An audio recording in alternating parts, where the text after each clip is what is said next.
Hello, everybody, and welcome to Mind Body Medicine with Dr. Ariel. That's me, through Promise Resource Network. Thank you to them for inviting me to participate in this. So I'll just give everybody a moment to sign on here. Just wanted to see what everyone did this weekend. Any fun plans? Anything that y'all did?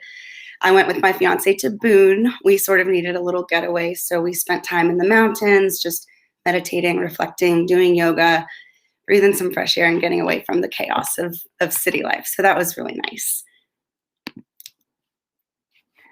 And today's topic is going to be called Food for Thought. We are going to talk about the brain and gut connection. But before we get into that, I wanted to teach basically a bilingual word. So my first one will be curación, which is healing. And I think I can type that in the chat. Yes. Hello, Skylar and Adam. Hi, guys. Y'all get up to anything fun this weekend? Adam, you were with me, so that doesn't count.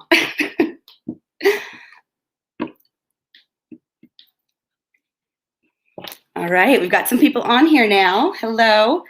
So again, welcome to Mind Body Medicine with Dr. Ariel. You can catch me every first and third Monday, Thursdays. I made a little rhyme out of it because that helps me remember things.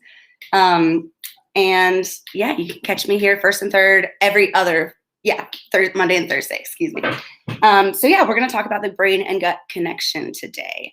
And essentially, to start out with, a really interesting fact that I think will help us conceptualize this is that your brain and your gut tissue, when you're a tiny, tiny embryo, before your organs form, before your tissues, your cells, anything, the brain tissue and the gut tissue cells originate in the same portion of the embryo. So despite migrating later to different areas, obviously, in the body, they still are derived from those same, what we call embryonic tissues. And if I'm speaking to I guess, high science or whatever, let me know. If I speak too quickly, let me know. Sometimes I speak more quickly than I think. So yeah, I have little notes to slow down, take a breath. So yes, I'm gonna try to do that, but bear with me. It's my very first time. So anyway, your brain and your gut, inextricably related. You've heard the expression, trust your gut, listen to your gut, any number of things. I just had a bad feeling in my stomach, the pit of my stomach, however you want to call it. And so because of that embryologic origin of the brain and your intestines being from the same tissues, right? It shouldn't surprise us that 80% of our serotonin receptors are actually in our gut. So that means that in order to absorb the serotonin, which is our happy hormone, right? There are certain medications that increase that, different plant medicines that increase our serotonin or our pleasure feelings. But we have to have a healthy stomach to even absorb that. So if we have leaky gut, you might have heard of if we have intestinal barriers that are just too permeable, nutrients are going to slip out, your hormones are not going to be adequately absorbed, and your body's not going to feel great. And what it really comes down to is that your body will tell you what it needs if you will listen to it. So I think it's the world's smartest machine. There are a lot of ways that we can kind of, oh, sorry, I'm getting distracted by the comments. Yes, mountains are a wonderful getaway, Adam. You are very right, in the heat of summer. So yes, listening to your gut is a really important tool. And if you've ever heard of irritable bowel syndrome, IBS, that is very, very, very highly linked to stress and anxiety. There are certainly foods that trigger it. It can be caffeine, maybe it's really spicy foods. We all have different things that our bodies are sensitive to, right? But essentially, your stress is going to supersede those other things. So you can be theoretically doing everything right, eating well, even your exercise. However, some insane life event can come in and derail you, depending if that is how your body responds to stress. For me personally, the reason I picked this topic is because my response to stress is through vomiting, essentially. I feel literally sick to my stomach, and it creates actually this cycle of I begin to throw up, and that makes me anxious. And then I begin to throw up more, which makes me even more anxious. And it just really can snowball a lot faster than you realize if you let the thoughts in your head control your body's response. And that's much easier said than done. Trust me, I have been dealing with my cyclical vomiting anxiety for the past few years now.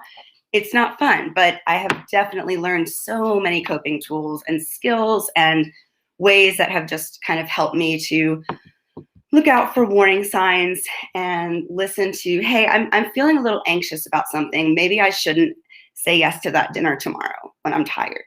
Maybe I shouldn't take on an extra project when I know that I don't have the time or the mental capacity right now. And so, yeah, I can definitely attest to this personally. And it's really been incredible to watch my own journey and just realizing, because I had been hospitalized for these bouts of vomiting because I got myself to the point of being so dehydrated that my blood chemistry was just off the charts bad, like so just volume depleted. And it was nothing wrong with my body. Nothing wrong. I mean, there was something wrong with my mind, which is even to me at worse at times.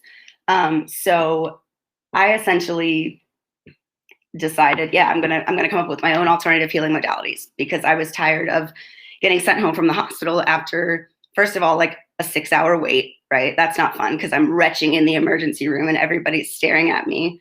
Why do people do that, by the way? Y'all, if you're in the emergency room and if someone is like violently vomiting in front, just like try not to look, just like avert your eyes. Just a little PSA there. Yeah. Never fails. I get like an audience and it's just humiliating. So anyway, once I got a hold on that reality, which was the very last time I went to the hospital, thank God, I haven't gone since. But the physician there informed me, like, everything, I've looked at your records, everything is the same, like everything, the presentation, the stressor leading up to it, you have to look at the pattern. What is the one thing in common? Did you eat something off? Did you blah, blah, blah, blah? And then finally it got down to, were you stressed? And my fiance and I sat down and we're kind of like racking our brains for like, okay, let's link it to what's biologically going on and what's mentally going on. Let's try to figure that out. So yeah, spotting your triggers, and that would be sort of my first step. Oh, hang on, I want to see what y'all are saying. Alan says, hello, Alan. I've been listening to my gut a lot lately, facing some major health challenges. I'm very, very sorry to hear that. Gut is, like, I can relate, one of the most difficult things to fix and to feel, right? Like I can endure a headache or a sore throat or a cough, anything all day, but you mess with my stomach, done. Like I can't move because I just get almost paralyzed. Like my whole body locks up, if that makes sense. And then Alan continues, I got badly dehydrated last year and I'm still recovering and healing. Yeah, that is something that can take a very long time to recover from, unfortunately, but with enough persistence and enough, conscious hydration, that's something that I have to do all the time. I mean, I have my water Gatorade blend right here. Water is like the best medicine that you can have for anything. Just hydrating is gonna be your best friend. Yes. So let's see.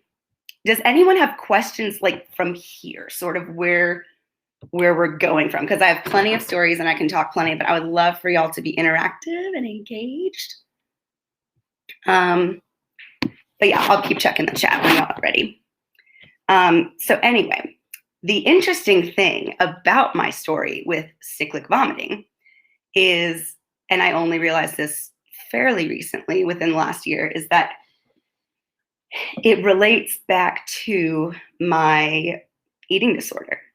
When I had severe bulimia in high school, that was my response to the trauma that I endured in my own home. That was how I reacted to bouncing back and forth between mother and father's house, mom, dad. And they were, remember, polar opposite environments, peace and harmony, and then just utter chaos with my father. So coming back to my mother's, I would binge and purge, or coming back to my mother's from my father's. That was my reaction. She found out I was binging and purging. And she actually told my dad, who is a physician, and he was in denial. You know, I think he did ask me about it once, and I was like, no, like any 15-year-old girl would say. So I denied it, and it got swept under the rug, you know, despite seeing my teeth enamel going away and the scars on my knuckles, my lymph nodes being swollen from making myself purge and vomit. But he ignored it. And so then I started doing that at his house. And I don't know if it was a cry for attention. Who knows? I mean, teenagers are weird. I'm weird anyway. But it was a way to control myself. And it was just blatantly obvious, which is, I think, the most hurtful part, is that I would eat like an adult male's dinner like 4 times over and go and purge in between each one. And it was just like, no, nothing. But you know what? When I was in my bathroom alone, fan on, door locked, I was in control. I controlled what I put in my body. I controlled how it came out. And it's obviously not a healthy coping mechanism. However, when you have trauma and post-traumatic stress disorder, which I do, that can sometimes return as your new response to stress. So I couldn't figure out for the longest time why vomiting was my reaction. You know, I used to pride myself on having an iron stomach, right? Like, I've traveled to 40 countries. My favorite ones are the developing nations. I love the people there. So I'm sure I have probably had every gastrointestinal parasite on the face of the earth. Excuse me. And literally nothing made me sick. Like, unless I did it myself when I was growing up, I otherwise never was sick in the form of vomiting. However, upon doing therapy, and I'm talking like every single week for like over a year, after doing that, I uncovered a lot of things I had forgotten about. A lot of things maybe I had blocked out. Emotional blackouts are a very real thing. And I think that might be part of the reason that I avoided therapy for so long. I did it plenty, but off and on, or I would switch around, or I was impatient. But I now have a very supportive partner who actually even goes with me to appointments, not in the room, but he like goes with me to the visit just to show his support. And so I don't really have any excuse to be like, I'm not going to go anymore. So it's been wonderful. However, when you have PTSD, there are going to be some ugly things that rear their faces at you sometimes, that you have forgotten about, or that you wish you didn't remember, or any number of feelings. And it's really uncomfortable when you first start to like delve in and be like, oh my gosh, the things I grew up with were actually not normal. They were actually like toxic and humiliating, traumatizing, all these things. And I spent my whole life feeling ashamed of myself and embarrassed and wanting to hide and not talk to people. So that's kind of my defense mechanism. I just want to withdraw. I want to hide. I want to, protect myself. So it's definitely interesting to watch how different things from your past can come into your present, and the way that affects your body. Alan says he switched to gluten-free. Yes, that gluten is a very strong irritant for a lot of people. Another one can be sugar. And at the end, I do have a cool little tea recipe that I will give you all. That is one of my favorite detox drinks. It's very good for the digestive system. So stay tuned for that at the end. Let's see. So yeah, my point here, I guess, is to recognize your triggers, develop your own personal healing plan for yourself, and really stick with that. For me, I had this sort of epiphany when my partner was talking to me, and he's just like, you know that you're okay. You know that this is, all in your head, not in the sense that he's trying to demean it, saying, it's in your head, but you control this. Your mind is in control of this. And deep down, if you focus enough, you know that.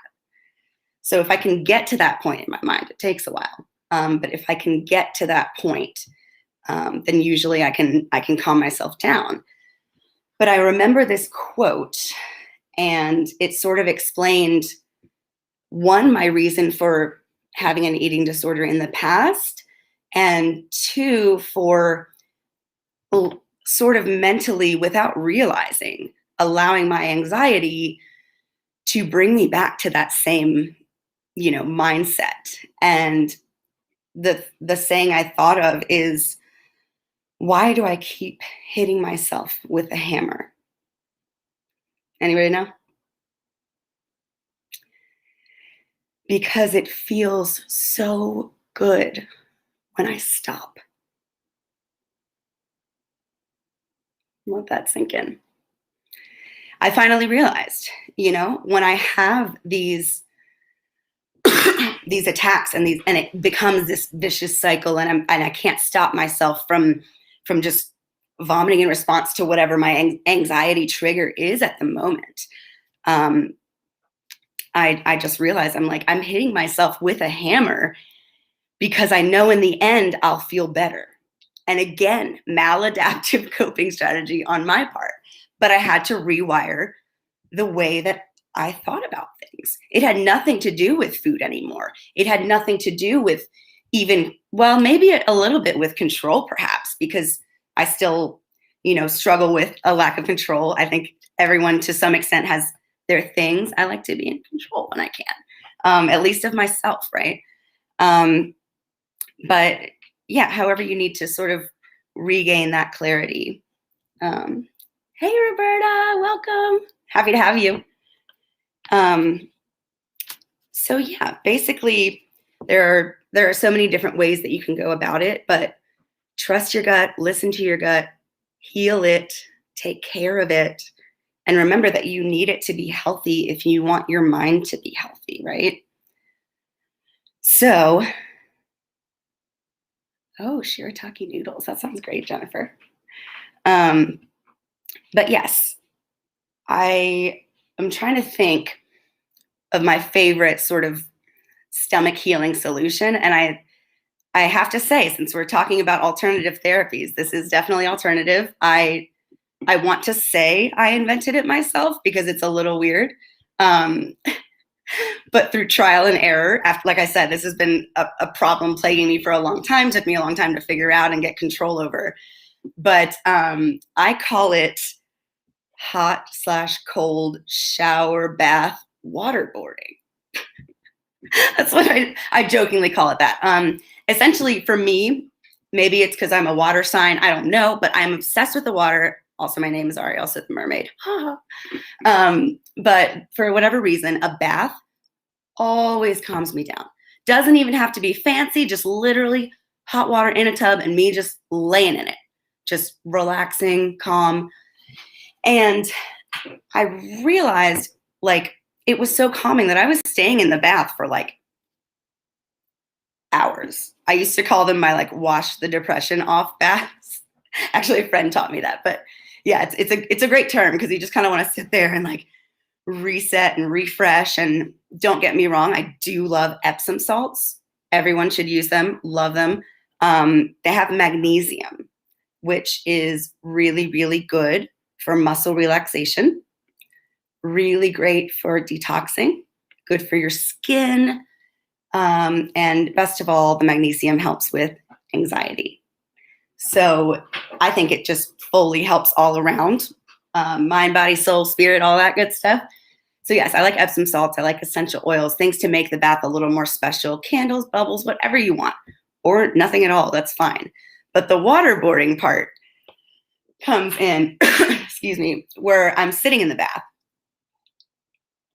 And it's kind of started to go cold, but I don't want to get out yet. So I just turn on the shower instead, and I'm sitting. But it just kind of is this torrential downpour of almost like rain in your face, you know? And so you're kind of sitting there and letting this hot water come over you. And one day, all of a sudden, I started feeling way too hot, which with digestive issues, that is not a good thing. That is the quickest way to make yourself accidentally throw up. Just too much heat building and it wants to come out. Anyway, so I immediately turned on the cold, ice cold. And I was like, and for the first 30 seconds, I was, freezing and a little bit freaking out. But then I realized how good it felt. And I did some reading and I found out cold water actually has like supercharged ionic properties. I'll have to bring more evidence about that later. I have it in my notes somewhere else, but it really re-energizes your cells and sort of reprograms them, gives them new electrical connections, and just stimulates your overall circulation, your nervous system, your muscles, you name it. So the process for me was I would turn on the hot when, that was the first I did because that was when my bath was cooling, right? So I'd turn on boiling hot and just sit in the bath and let it hit me. Loved it. I like really hot water. My fiance is like, you are literally burning your flesh, which maybe I am, but it's fine. Feels good. So I just sit there and then I turn it to cold. And, as soon as I start to feel the urge to throw up, so I turn it to cold and I'm like, okay, all right, I'm good. And then as soon as I get freezing cold and I'm calm again, I'll turn it back to warm and, kind of relax. And I do that little, back and forth as many times as I need to, basically with the hot and cold and with my, with my mood, but it really is meditative as I'm doing it. I think that's the important part. It's not like, oh, I want to just sit in hot and cold water. It's like I'm processing different emotions. When it's hot, it's too much. When it's cold, it's too much of a different thing. And it's about kind of striking a balance. And I do each enough times that I feel like they sort of line up at the end in some weird way. And I come out feeling like a new woman. I know. Very strange. You're probably already like, this girl's a doctor. I know. But that's why this is alternative out of the box techniques. But let's see, what else do I have? Oh, okay. So yeah, just the general concept of not troubleshooting your stomach or even your mind. You're not troubleshooting anything, right? We are reprogramming.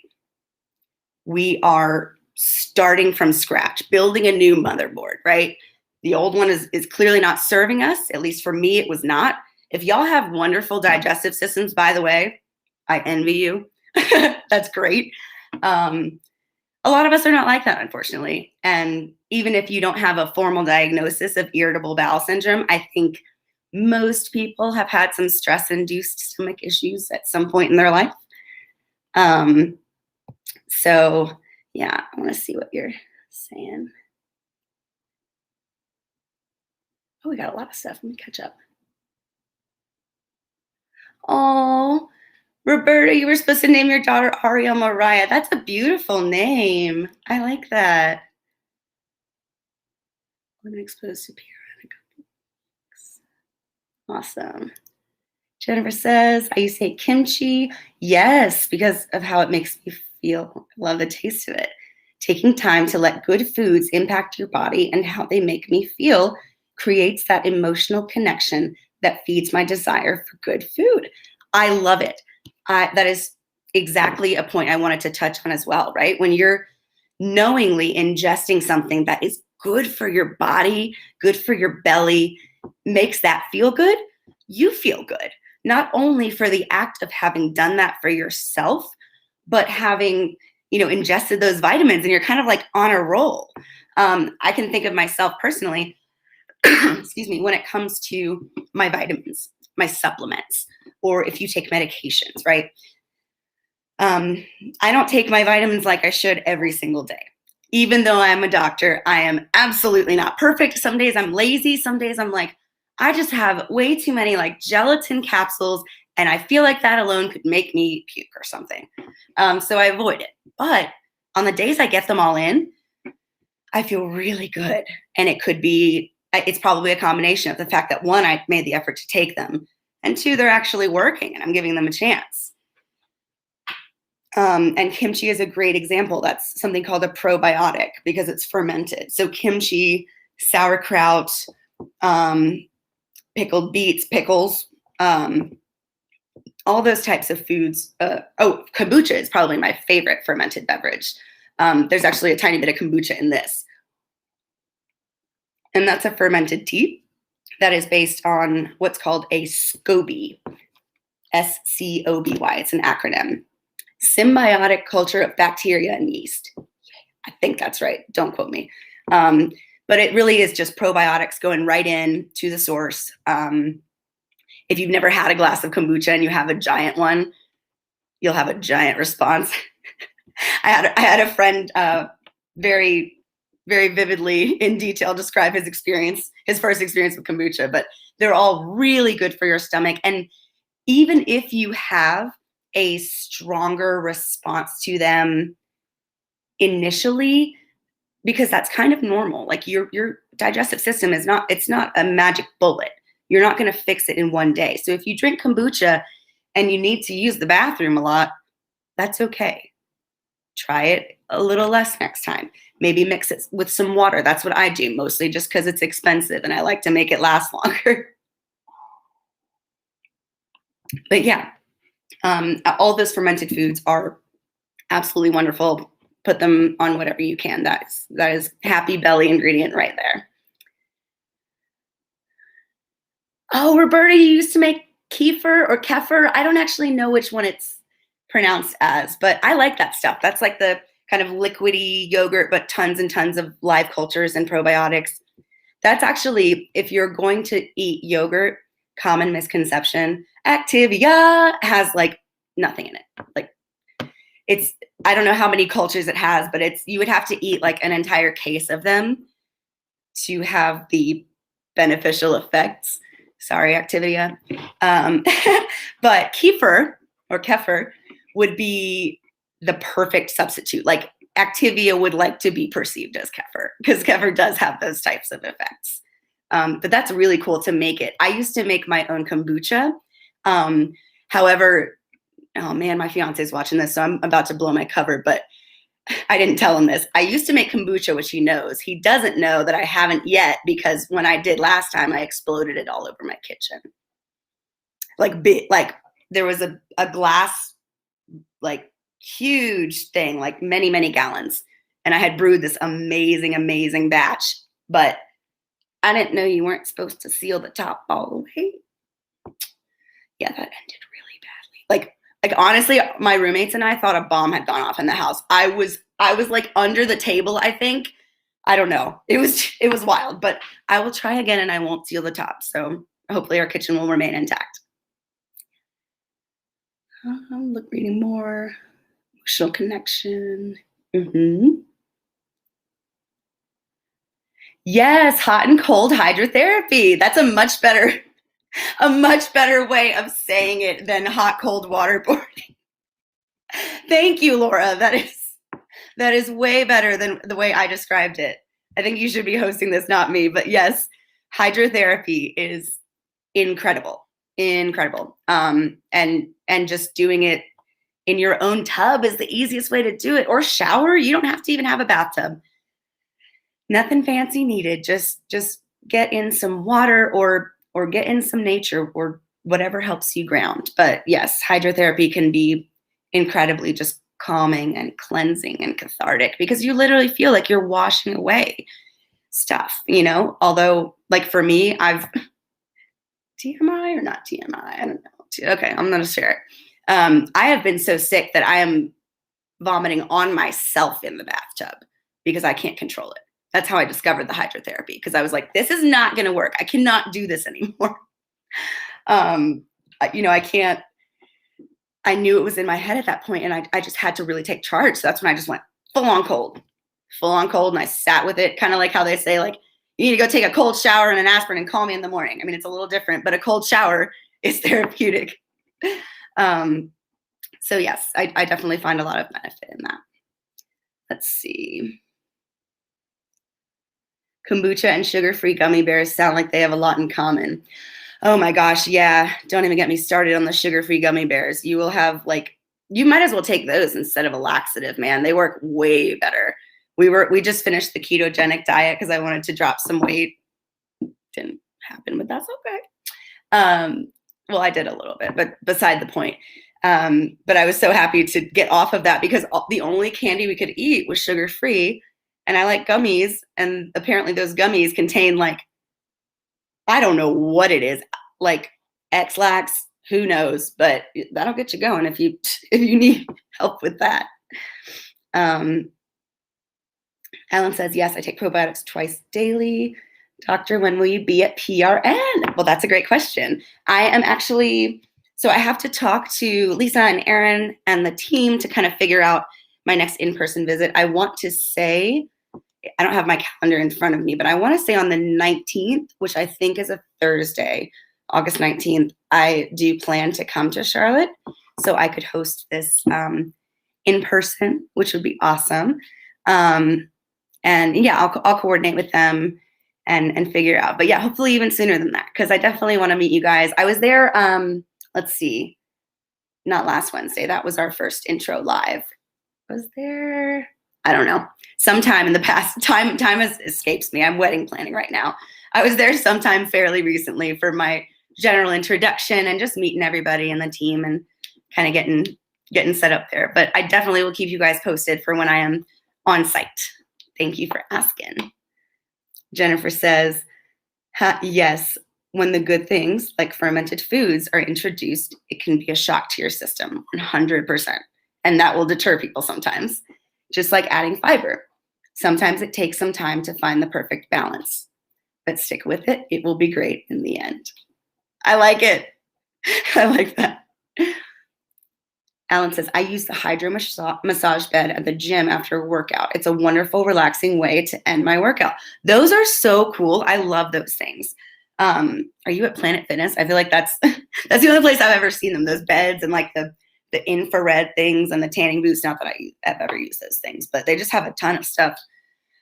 But yeah, hydro, like never underestimate the power of the elements, right? Heat, cool, air, water.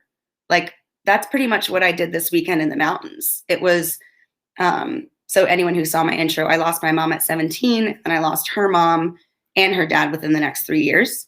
So it was a really, really tough point in my life. That was right before I started college and then in college and then right when I started med school. So it was a pretty difficult, transitory stage for me. Yes, I'm at Planet Fitness. Sorry, I'm like ADHD with this caption thing. I can't, I'll get better at this. I promise, bear with me. I'm just a little bit less of a millennial than you might think I would be.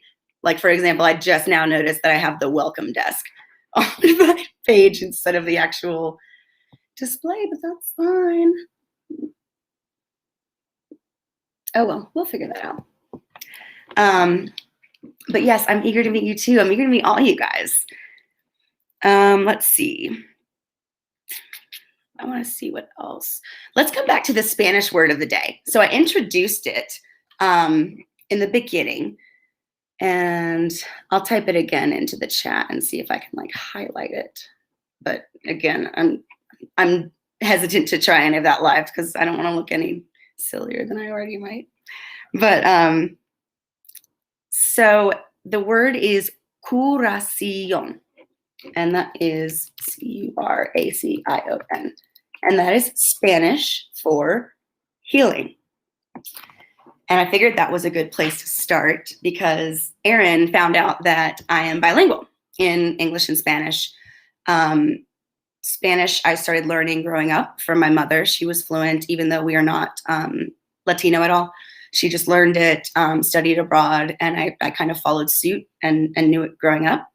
And so that was really my safe language, to be honest. My mother was my safe person.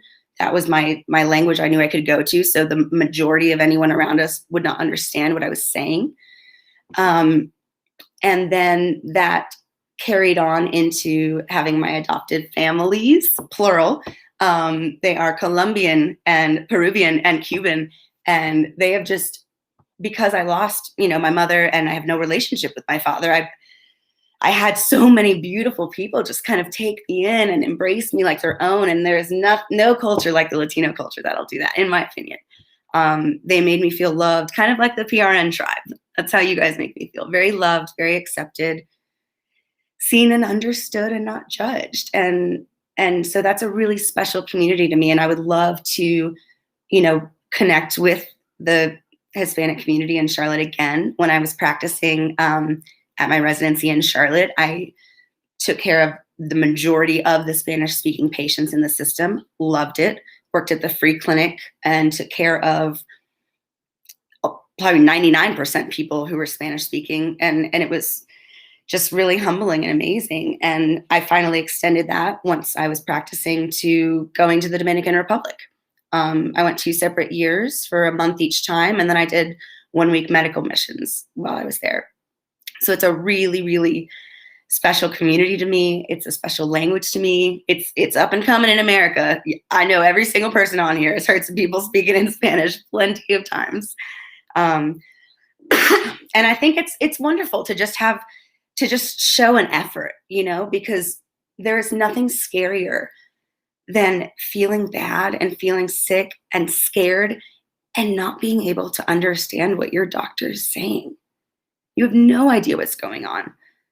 When I go to the hospital, I'm a doctor and I'm terrified about what's going on. Even if I know, it's still scary.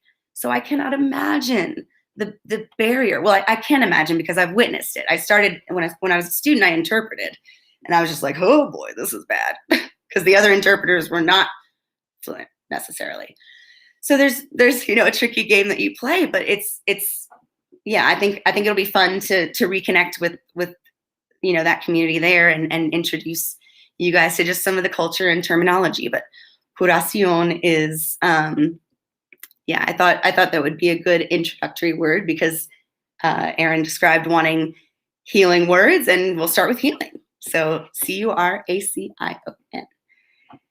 And interestingly, I also write poetry, ADHD aside. And my very, very first poem that I ever wrote was in Spanish, because guess what? Writing poetry is really vulnerable. And it was about my heart being broken. And so I wrote it in Spanish, and I called it curación, because I was healing. I was healing from the process. I was healing through it, working through it. And I ended up winning a prize for that. But it was like way raw. They were like, can I translate this into English so we can try to publish? And I was like, absolutely not. No. I said some crazy stuff like, I would prefer a pool of blood than the tears you've drowned me in, something like that. Yeah, I got real morose about it in my 15-year-old diary. Let's see. Oh, Alan says, yo hablo un poco de español. Qué bien, Alan. Podemos practicar juntos. We can practice together. My most satisfying and rewarding employment was in hospitals, Alan says. That's wonderful, Alan. What did you do there, if you don't mind sharing? I wasn't aware that that's what you had done. But yes, hospitals can be really rewarding. For me personally, it was not so much, only because of the role I had to take as a physician. At times, it's very, very stressful, like when you're the quarterback of the team, especially in family medicine, family practice. So we are the front lines, the primary caregivers, and then we quarterback it out to the specialists. And then we have to re-huddle and, piece back together everything. Most of my time was spent translating what the specialists had told them already, and the advice and the recommendations and all of that. And so, not that it was in any way a waste of time, because I know I helped people, but I think I meant to help people in a different way. And I think this is hopefully the start of that, in a way that's more suitable to my gifts and my personality and my approaches and techniques. I don't do super well with bureaucracy and hospital corporate hierarchical structure and all that. Not that I'm a rule breaker, but I'm not a rule follower all the time. I don't know if that makes sense. In medicine, of course I am, but just when it comes to having any sort of flexibility, right? It's just very, very, it can be or frustrating, sorry, to desire any form of freedom when you're in that environment. So, but I'm very glad to hear that your experience was positive, Alan. Oh, you were a psychologist. Oh my goodness. That's awesome, Alan. In a nursing rehab unit. That is fascinating. I can't wait to chat with you more. Yeah, I'm sure there were very interesting cases that you were exposed to there. Yeah. Lots of learning too. I actually initially was going into psychiatry. Well, it was half and half. I kept going back and forth, family or psych, family or psych. And interestingly, had I picked psychiatry, I may have been able to stick with the industry, but I still don't think so. You do a lot of medication checks instead of dialogue and like really checking in. But I would have gone into child and adolescent psychology because of my own traumatic childhood experiences. And I just had a real honest look in the mirror and reflection at that time, because this is before I had done all my therapy. This is before I had done the work. I literally powered through. My mom died at 17. I went straight to college, straight to med school, straight to residency. And then I had a nervous breakthrough, not breakdown, breakthrough. But that was my coping at that time. It was distraction.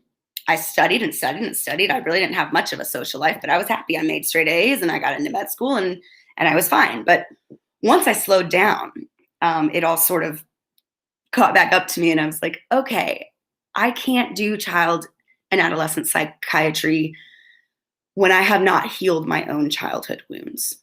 I know how to recognize it. I know what to tell people, but I can't be triggered. And I didn't feel personally like safe, I guess, to care for other people because I would become too personally invested. I am naturally an empath. I think about people I see on the side of the road, like, oh, I wonder if they have a house, or I wonder if they are thirsty, or like, seriously, it's a little pathological. You can ask my fiance. But I think about people so much. So psych would be really, really hard, but I'm sure that you were a wonderful provider there, Alan. Igualmente, say, look at y'all with your little Spanish dialogue. But yeah, basic conversational Spanish goes a really long way. Even at a Mexican restaurant, if you're just like, hola, ¿cómo estás? And you're trying, people love that. What they don't love is when you're like, oh, sorry, my laptop's dying. Oh, you should speak our language type of ignorant stuff, but otherwise they're super welcoming. I was initially afraid, of course, of messing up or not making sense. And then I just started kind of I started to stop caring about like my grammar and my conjugation and my tenses. And guess what happened? Everybody still understood me. So you get the basics down, you'll be pretty okay. Let's see. So those are the biggest things that I wanted to touch on. We can definitely, if you have questions, feel free to put them in now. I will go ahead and start my little show and tell segment of my, I guess, tips and tricks for the GI system, your digestive tract, your enteric nervous system. That's enteric is relating to the nervous system. The brain of the gut, people call it. So yes, that would be CCFT. And I'll write that. CCFT, it's cumin plus coriander plus fennel. That's what this looks like. You can buy it pre-made. It's pretty expensive. I don't recommend it. I just go on like Amazon, or you can go to a Whole Foods store. This is what it looks like. It's 3 different whole seeds. I don't know how well you can see that, but it's the whole seeds. And you take equal parts of all 3. So if it's a cup of one, cup of the other, and you just combine them, I shake them up in a bunch of mason jars, and then I just take a spoonful out and I put it into one of my many tea strainers, which I have the basics. Oh no, I got them stuck together. Oh no. Okay. So this is the basic one, easiest, like loose leaf tea strainer. A lot of people think that herbal teas and all that is expensive. I think this was $2 or something. I want to say like Marshall's, TJ Maxx or something. And then this is a more traditional one. You can put it right over your lid of your cup. You can also put it over the entire opening of the teapot, but you have to fill it all the way to the top so that the water touches it.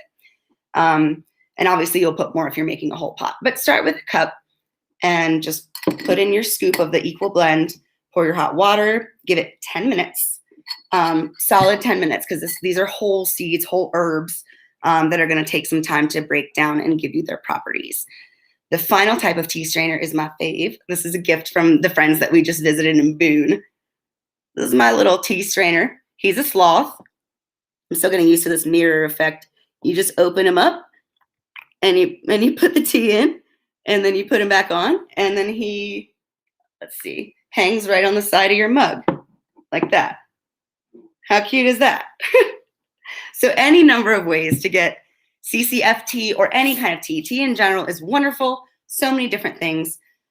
But in particular, I love the CCF blend because, as I said, it is just so detoxifying. Our body is detoxing itself 24/7. Number one, you can help that with water. But number two, the CCF tea is going to be your best friend. And just like I think it was Jennifer was saying, you can have a very strong initial response to any of these things. However, when you take them, just make sure you're home for the night. And if you need to run to the bathroom, run to the bathroom. It's not a big deal. That's normal and that's okay. It might even feel just the slightest bit crampy. Again, normal. But you can always add, like, just drink water if you start to feel the cramping effects. That will sort of dilute down the strength of the blend. Excuse me, I have the worst allergies. But sorry, I'm seeing the comments. But yes, it basically brings the toxins from your tissues and your skin and your organs, and they all come out through your gut. That's what we digest. That's what we poop out. That's the toxic waste that if we were to contain within our bodies, we would quite literally die. It's the one bodily function we cannot live without. So it's good to get that out. It's good to cleanse. It's good to detox. And it's healthy. It's healthy to poop. We doctors, especially in the holistic perspective, talk about poop all the time. My fiance and I talk about it in an embarrassing amount. We just find new hilarious ways to describe it. But it's also kind of a health check-in. So be as weird as you want about it. But yeah, that's my favorite blend for that. Of course, the probiotics are always a good thing. There are different green blends, but probiotics are good. But if you want the most powerful, in my opinion, effective, probiotics, it would be the kefir or like a kombucha or any of those fermented foods, such as the, what do you call it? Kimchi, sauerkraut, beets, you name it. So definitely high on my list. And let me just look at what we got here. Alan says, yes, they always appreciate me speaking Spanish and they enjoy my good accent. Listen to you, Alan. I cannot wait to talk to you. I think you're one of the few people that might underestimate your Spanish ability. Most people that I come across, like I've actually interviewed people where they're like, yeah, I'm totally fluent in Spanish. And I'm like native proficiency? And they're like, yeah, totally. I'm like, oh, ¿qué entonces me puedes decir más? Like, and they're like, so most people, they're fluent if you took Spanish like 101 in high school. So it's refreshing, I guess, to meet somebody not quite as cocky, I guess. I don't know. I'm sure you have a wonderful accent, Alan. And that's a big compliment. Loving the sloth tea holder thingy. Me too. It cracks me up. I need to use it more, but he's a little bit awkward. He like falls in sometimes and I gotta like rescue him and then I burn myself. Just gets into a whole search and rescue mission. So let's see. Hey, Alyssa. She says, I make Indian food and I have all of those seeds at home already. Awesome. See? Yes, they're helpful seeds and spices for any cooking as well. So definitely double use there. And also it doesn't, to my knowledge, go bad super quickly. So like I said, I order it in bulk. Like I have several pound bags of it on my shelf and I just kind of reallocate it when I need it. So it works really well for me, but definitely give it a try. Yeah, buy a small amount in the beginning. You can buy the blends, like I said, in either a food store, definitely on Amazon somewhere. Don't have any like brand recommendations for that in particular, but I like organic. If you can't afford that, that's okay. Better than nothing. But otherwise, yeah, take a look and give it a try and let me know what you think. Let's see. Oh, Adam says, I missed it. How long do you steep your tea for? 10 minutes. So tea in a bag is usually okay, like 2 to 5 minutes, 2 to 5, excuse me, losing my voice now. However, an herbal like this, the whole seeds, you're going to want to give it a solid 10. Yes. Liz says, I put mine in the freezer, but you're right. I don't think they spoil easily. Oh, I never thought about putting them in the freezer. That's actually a really good idea. It never occurred to me to put any sort of seed in the freezer. I like that. You guys have really great ideas. What is the most soothing tea for a boiling gut? Can you tell me more about what you mean by boiling, like on fire, like needing to make a bowel movement a lot, or just curious? If you're talking about settling your stomach in general, ginger is hands down going to be your best friend, but fresh ginger. They have a lot of teas with like ginger lemon and all these wonderful flavors, but I'm talking like get the ginger root, like a big hunk of that ugly looking brown root, and just shave off, several sheets of it into just boiling water. You can put honey, you can put real lemon, but those are going to be 10 times better than just the weak teas that you'll get over the counter. So I highly recommend that. Ginger, they even have pickled ginger, which is the stuff. So that's kind of a double whammy, is you get the pickling factor with the probiotics from that, and then the ginger factor with the beneficial plant medicine from that, with just calming your gut in general. So that's what they give with sushi, I think, and it's the pink stuff, or sometimes it's tan. But yeah, either fresh or pickled. You put them both in the tea. Add a little honey or lemon if you like it a little sweeter. But yeah, that's what I would recommend if that's what you meant by boiling gut. Let's see. I was just curious if anybody had any other questions. Alan, did that answer yours? I hope so. Just wanted to leave like a couple minutes before I wrap up. I've had the welcome desk on here for about 52 minutes now. So I'm going to go ahead and see if I can put the warm line on. Yes. Okay. I got one thing right. I may not have been able to put my name or the title, but well, there's something, whatever. Okay. It's fine. I will troubleshoot and figure it out and be somewhat better on Thursday. Probably perfect by the following Monday.